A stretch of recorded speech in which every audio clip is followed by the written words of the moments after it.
Been enjoying this, everybody, and we now have one of our question and answer sessions where the panelists who've been involved in the morning discussions have come back, or at least some of them come back, and ready to answer your questions. Looking at the moment, I see we've got Andy from Leading Edge Aviation Limited and Eugene Moriarty from L3 Harris, and I believe there are some others due to join shortly. So let me just ask one of the questions that's come up, and this would really be a question for Glenn from the CAA when he comes back. But in the meantime, how are both of you seeing requests coming through? Are people asking to train for EASA licenses post this year or for UK licenses? And sorry, I forgot we're with Alex in the studio as well. Apologies, Alex. Shall I start? We're seeing a mix. We're seeing a mix, and so predominantly UK licenses is what we tend to see, but there is a mix there. I think there's a caution around the transition period and the uncertainty that Glenn just spoke about on his piece there is still in some people's minds, I think. But yeah, we're seeing a mix of both. And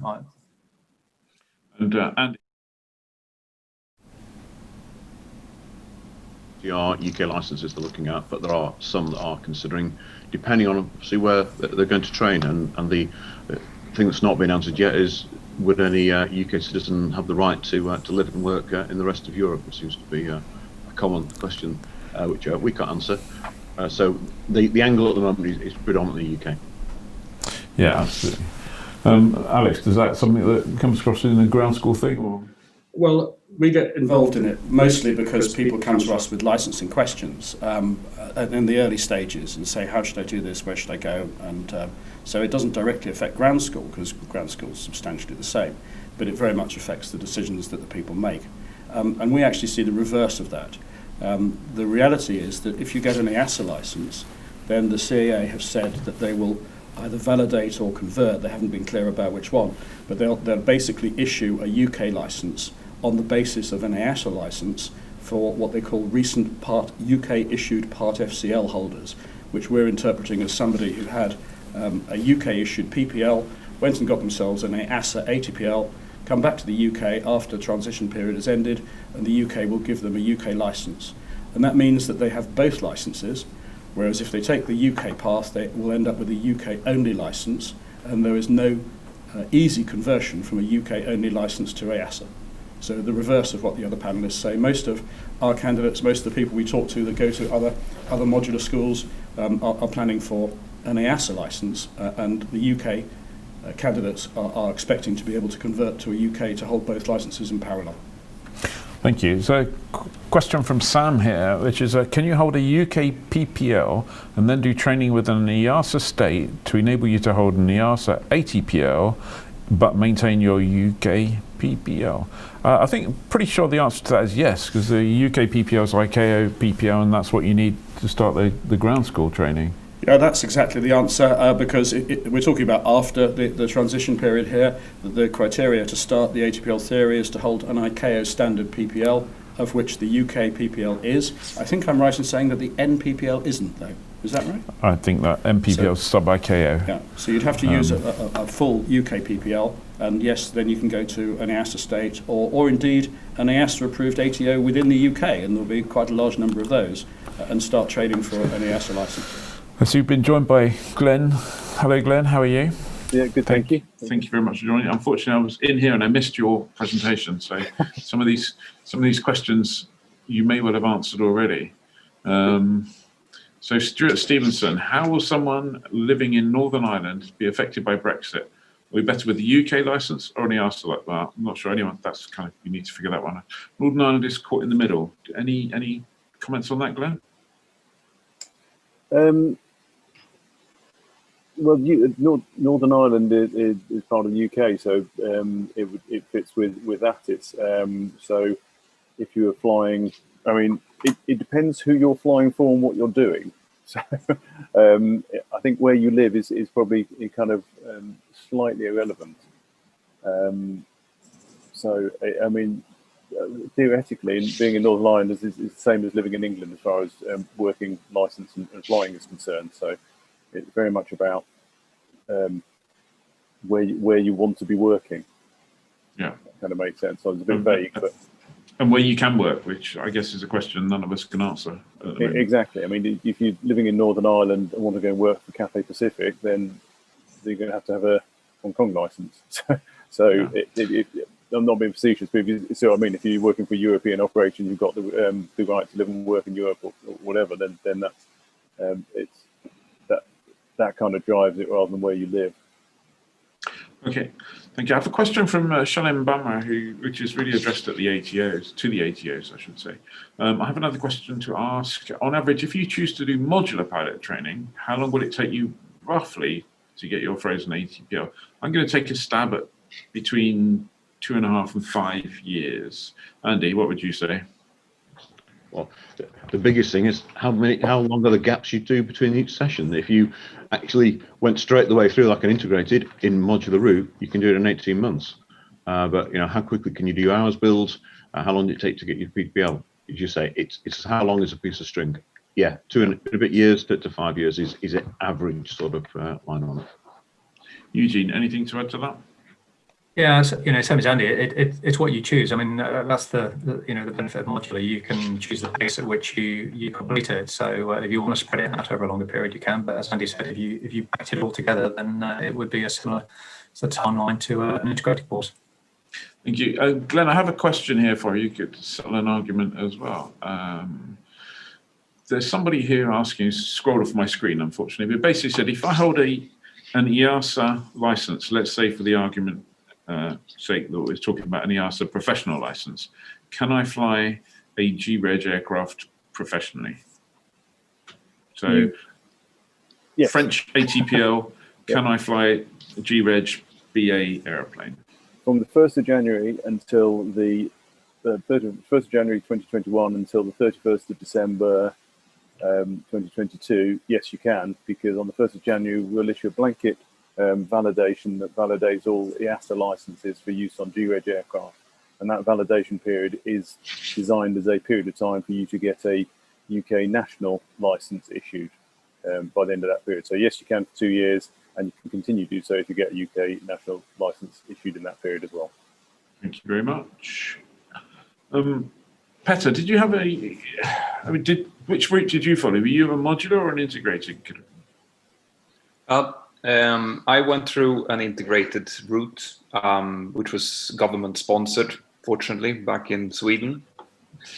So it was a slightly different from what you can find right now, where I did the integrated CPL IR, first of all, and then I did my military service for a year, and then I did my multi-engine and my MCC training following that. But it was an integrated training. Thank you. There's been a couple of questions about BALPA's statement, which was issued yesterday. I need to, we'll address that in a future Q&A because I want to go and read the statement fully. So we'll come back to that later. Did you have something to add, Alex? Yeah, I would like to ask Glenn a question, if I may. Glenn, hi. I really welcome that announcement you've just made that you're going to issue a blanket exemption for all EASA licenses to operate G-Reg aircraft. This is breaking news, really, because what you've said on your website so far is that you would allow conversion of EASA licenses to UK licenses, but only for those that are described as recent UK-issued Part FCL holders, which implies to me that you're only talking about UK PPLs or people who had held a UK PPL who then go and get an EASA license, which a lot of people are doing, and up till about 10 minutes ago, I understood that it was only them that were going to be allowed to convert to UK licenses. But did I misunderstand you?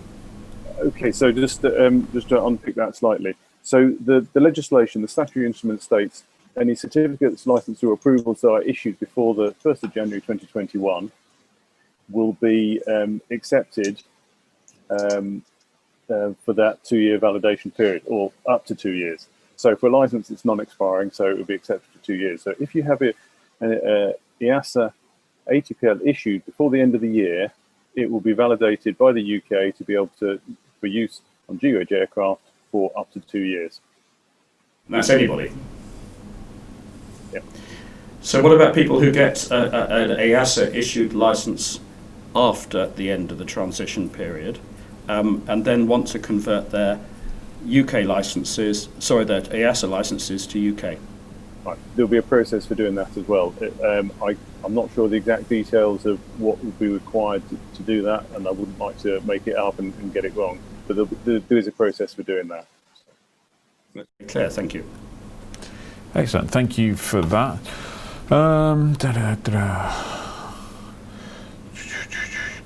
So a common question that we've had from a few people, and I guess it's going to be a challenging one for the ATOs involved and for Alex. Does anyone know of any loan companies or funding schemes that are currently available to people within Europe or the UK, which is sort of Europe? Andy?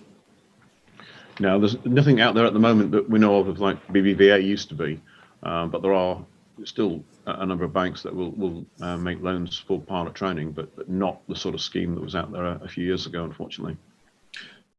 Eugene, aware of anything? I'm not. No, I'm going to guess that Alex is not either. So I have to say, if you three are not aware of anything, it's a pretty dead cert. There's nothing currently available, I would say. Apologies, I'm going to have to drop off now. Because it's running late. I've got a clash of meetings, so I do apologise for this. But thank you very much for having me. Sorry, Glenn. Thank you very much. See you soon. Thank you very much. Cheers. Bye. Bye. Cheers. Bye. Question, Petter, for you here from Stephen Adams. How old is too old to consider start a flying career, especially for individuals who intend to follow their dreams? Yeah, so this is a question I get very often, and the answer to that is that there is really no upper limit unless you are looking for a specific airline that has put an upper limit to it. You can start training pretty much whenever you want. Obviously, your mandatory retirement age is 65, and it's probably not a great idea to start training when you're 60, to be finished when you're 62, and then have a very short period of flying. But if you have the money to do that, you could potentially do that. Now, what I tend to say is that it has less to do with your age and more to do with your life circumstances. So as you get older, you tend to become less flexible because of, for example, family life. You might not be able to move all over the continents to get to in the beginning, fairly low-paid job. That flexibility disappears with age, generally speaking, and that tends to be the things that sets the limit. But unless, like I was saying, there are a flight school that has a age limit, which I know that there are for integrated courses in some flight schools, or that you're looking for a specific airline who has said that they don't take in low-hour pilots above a certain age. There's no theoretical limit. I've met a colleague that was a train driver up until he was 50, and then decided he wanted to become a pilot, did his training, became a pilot, and is now going for his command. That's, I think, 55. Okay, great. One last quick question from someone here. If you're at school or college and you're starting to plan your training, would you suggest that someone went to consider college or university before entering into a flight program, or entering into a flight program as soon as possible? For me? Well, you can start off. There's swift answers for everyone. We've overrun this one. Sorry, I should have made that clear. I mean, if we learned one thing from this, is that it's good to have a backup plan. So I would say that it has to do with how much time you have and how much money you have. If you can afford to have to get a university degree, then that's good. In some countries like the US, for example, you might need to have a university degree in order to be considered for employment. But it's certainly good to have something to fall back on if you fall into a drought like this. Thank you very much. Andy? No, I wouldn't suggest delaying, and the reason is our integrated program has a built-in degree, so you have the fallback with it at no extra cost. It's all part of it. So at the same time, 18 months, you do your training and you get a degree. So why would you want to go elsewhere? Do it in one go. Eugene? Yeah, I mean, it's personal choice. There's no requirement for it to start out with pilot training, and like Andy says, there's degree-level qualifications you're getting in pilot training. Potential options for links with universities and the like. I would say yes, absolutely. Go to university, hide in university for 2 or 3 years, get yourself a qualification, get yourself another source of income, as Petter says.